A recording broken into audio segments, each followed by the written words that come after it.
こんにちは。Xbox 専門 VTuber のたくみしーなです。今回は9月下旬に開催された東京ゲームショー2024で発表された Xbox タイトルの最新情報を発売日順に並び替えてご紹介します。26日に放送された Xbox ブロードキャスト以外の場でも様々な発表がありましたので、まとめてご紹介していきますね。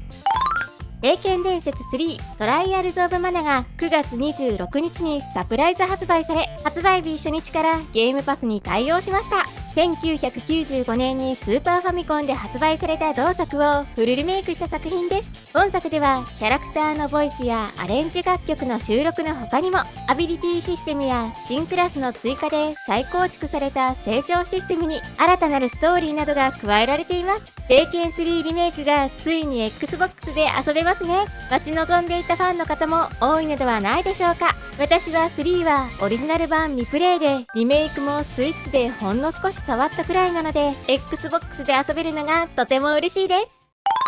同じく聖剣伝説レジェンド・オブ・マナが同日にサプライズ発売され、発売日初日からゲームパスに対応しました。1999年に PS1 でリリースされた同作のリマスター版となる作品ですね。私の初めて遊んだ聖剣伝説でもあって、とても思い入れのあるタイトルです。ナンバリングタイトルではありませんが、聖剣伝説シリーズとしては3の次に発売された4作目となるタイトルですね。絵本のような世界観と幻想的な BGM が最高で、永遠聴き続けられる素晴らしい曲がたくさんあるのが魅力です。ホームタウンドミナが本当に大好きで、日常生活の中でも頻繁に聴きながら過ごしています。ローカルマルチプレイにも対応していて、2人協力プレイを楽しむこともできますよ。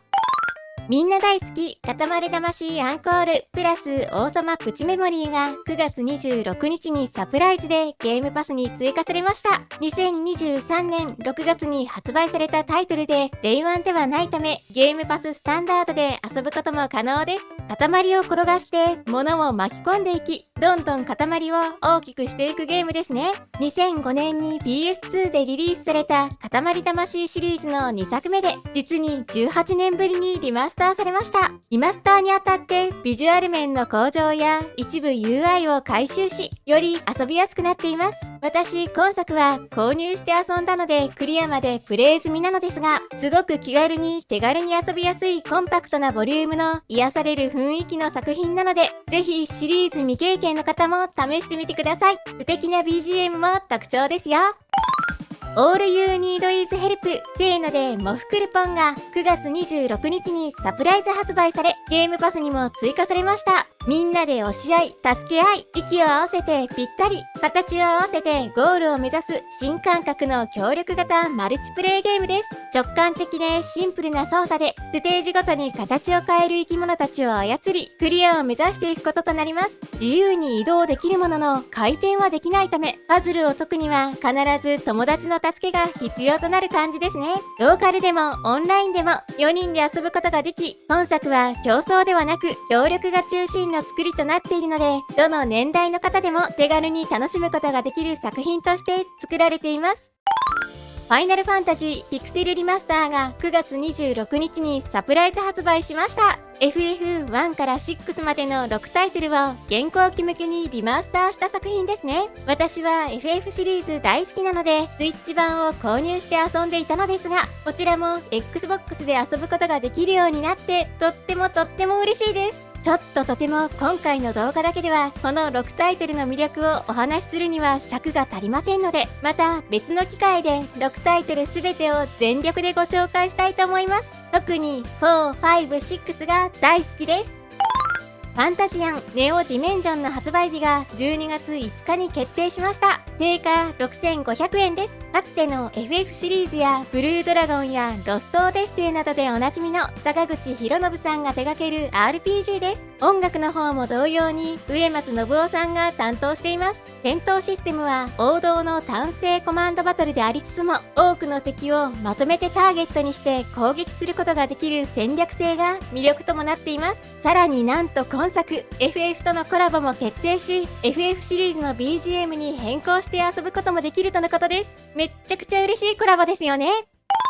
新三国無双オリジンズの発売日が2025年1月17日に決定しました。前作の新三国無双8から約7年ぶりの新作となります。今作の主人公はオリジナルキャラである名もなき英雄。シリーズの原点に立ち返り、戦場の臨場感と一騎当選の爽快感に迫るというコンセプトをもとに開発されていて、三国志を知っている方も知らない方でも楽しめるような作品となるとのことです。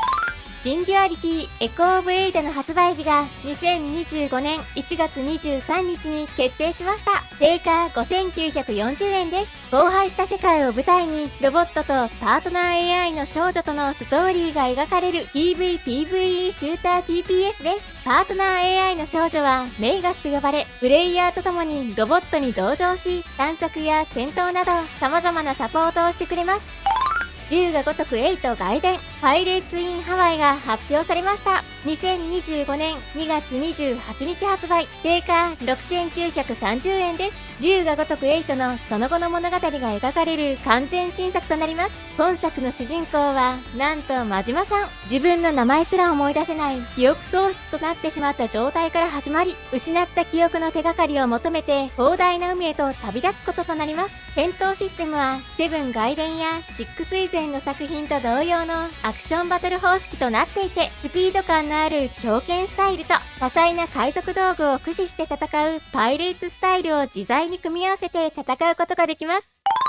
モンスターハンターワイルズの発売日が2025年2月28日に決定。定価9900円で予約受付も開始しています。高い機動力を持ち、目的地まで自動で連れて行ってくれる常用動物セクレトが追加され、治療中に武器の切り替えができるようになっていたり、モンスターの体に弱点を作り出す傷システム、遠距離からのアイテムの採集が可能なフックスリンガーなど様々な要素が加えられています。拠点とフィールドがつながっていて、シームレスにロードを挟むことなく移動が可能であったり、クエストクリア後に毎回拠点に戻ることなく次のクエストを進めていくことができるなど、より快適に遊べるようにもなっているとのことです。クロスプレイにも対応し、他機種のフレンドと一緒に遊ぶことも可能となっています。ルナリマスターコレクションが発表されました。2025年春発売予定です。ルナシルバースターストーリーとルナ2エターナルブルーの2作を収録。バトルスピードの調整を行えるようになっている他にも、ワイドスクリーン対応やアニメーションの HD 化、戦略設定の改善など様々な要素が追加されています。私は今作未プレイですが、リマスターを機に触ってみたいなと思っています。タヌキポンと夏の思い出が発表されました。今作の主人公はタヌキのポン。ポンは BMX を乗り回すことができ、レールをグラインドしたり、屋根の上をフリップしながら跳ね回るなどのテクニックを利用することも可能で、街の中を走り回りながらアルバイトを行っていくという内容になっています。また、京都や青森、札幌、別府などを舞台にしているのも特徴となっています。ポン、かわいすぎる。スレッズ・オブ・タイムが発表されました。クロノトリガーや FF などから影響を受けて作られた複数の時間軸を旅する RPG 作品となっています。中世や原始時代、未来を行き来するということで、まさしくクロノトリガーっぽい設定ですよね。本作はアンリアルエンジン5で開発されていて、2D のキャラクターと 3D の背景を用いた 2.5D で表現されています。最後になりますが、今回私 TGS のビジネスデーにご招待いただき、2日間現地の方へも行ってきました。様々なメーカーの社長様や関係者様とご挨拶させていただき、とても貴重なお話ができましたので、また後日別の動画でご紹介したいなと思います。今回は情報のまとめが遅くなっちゃってごめんなさい。今後もっともっと頑張っていきますね。それではまたね。